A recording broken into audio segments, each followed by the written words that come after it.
मस्तक पर चक्र। एक नगर में 4 ब्राह्मण पुत्र रहते थे। चारों में गहरी मैत्री थी। चारों ही निर्धन थे।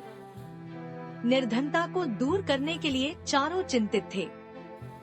उन्होंने अनुभव कर लिया था कि अपने बंधु बांधवों में धनहीन जीवन व्यतीत करने की अपेक्षा शेरहाथियों से भरे कंटीले जंगल में रहना अच्छा है। निर्धन व्यक्ति को सब अनादर की दृष्टि से देखते हैं। बंधु बांधव भी उससे किनारा कर लेते हैं। अपने ही पुत्र पौत्र भी उससे मुख मोड़ लेते हैं। पत्नी भी उससे विरक्त हो जाती है। मनुष्यलोक में धन के बिना न यश संभव है, न सुख। धन हो तो कायर भी वीर हो जाता है, कुरूप भी सुरूप कहलाता है और मूर्ख भी पंडित बन जाता है। यह सोचकर उन्होंने धन कमाने के लिए किसी दूसरे देश को जाने का निश्चय किया।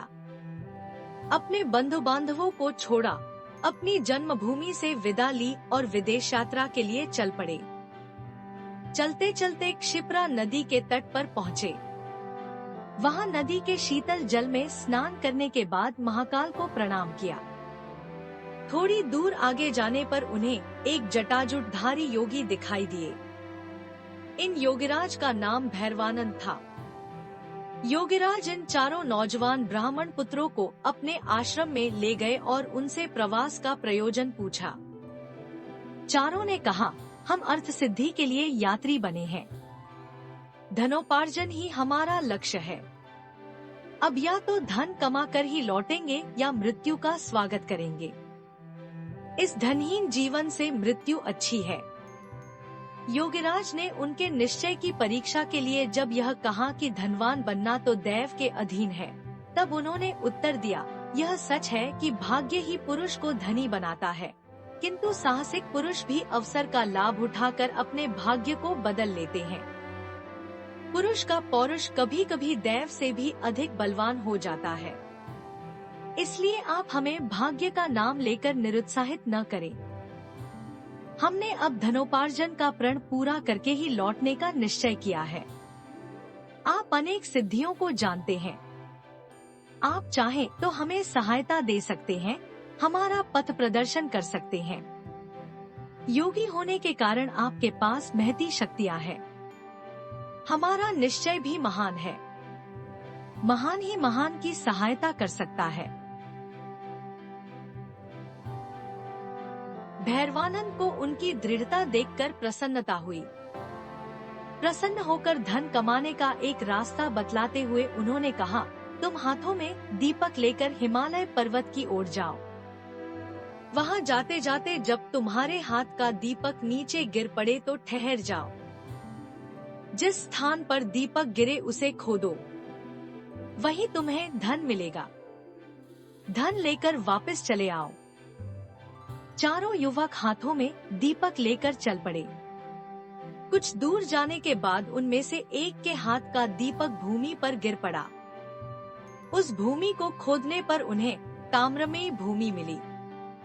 वह तांबे की खान थी। उसने कहा, यहाँ जितना चाहो तांबा ले लो। अन्य युवक बोले, मूर्ख, तांबे से दरिद्रता दूर नहीं होगी। हम आगे बढ़ेंगे, आगे इससे अधिक मूल्य की वस्तु मिलेगी। उसने कहा, तुम आगे जाओ, मैं तो यहीं रहूंगा। यह कहकर उसने यथेष्ट तांबा लिया और घर लौट आया। शेष तीनों मित्र आगे बढ़े। कुछ दूर आगे जाने के बाद उनमें से एक के हाथ का दीपक जमीन पर गिर पड़ा। उसने जमीन खोदी तो चांदी की खान पाई। प्रसन्न होकर वह बोला, यहाँ जितनी चाहो चांदी ले लो, आगे मत जाओ। शेष 2 मित्र बोले, पीछे तांबे की खान मिली थी, यहाँ चांदी की खान मिली है, निश्चय ही आगे सोने की खान मिलेगी, इसलिए हम तो आगे ही बढ़ेंगे। यह कहकर दोनों मित्र आगे बढ़ गए। उन 2 में से एक के हाथ से फिर दीपक गिर गया। खोदने पर उसे सोने की खान मिल गई।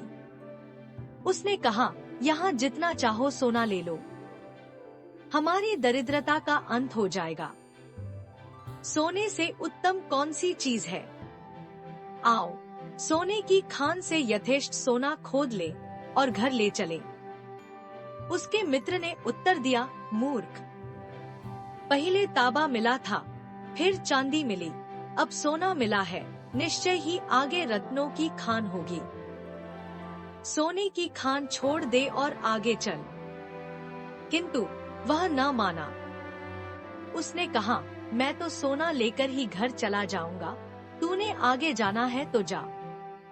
अब वह चौथा युवक एकाकी आगे बढ़ा। रास्ता बड़ा विकट था, कांटों से उसका पैर छलनी हो गया। बर्फीले रास्तों पर चलते चलते शरीर जीर्ण शीर्ण हो गया, किंतु वह आगे ही आगे बढ़ता गया।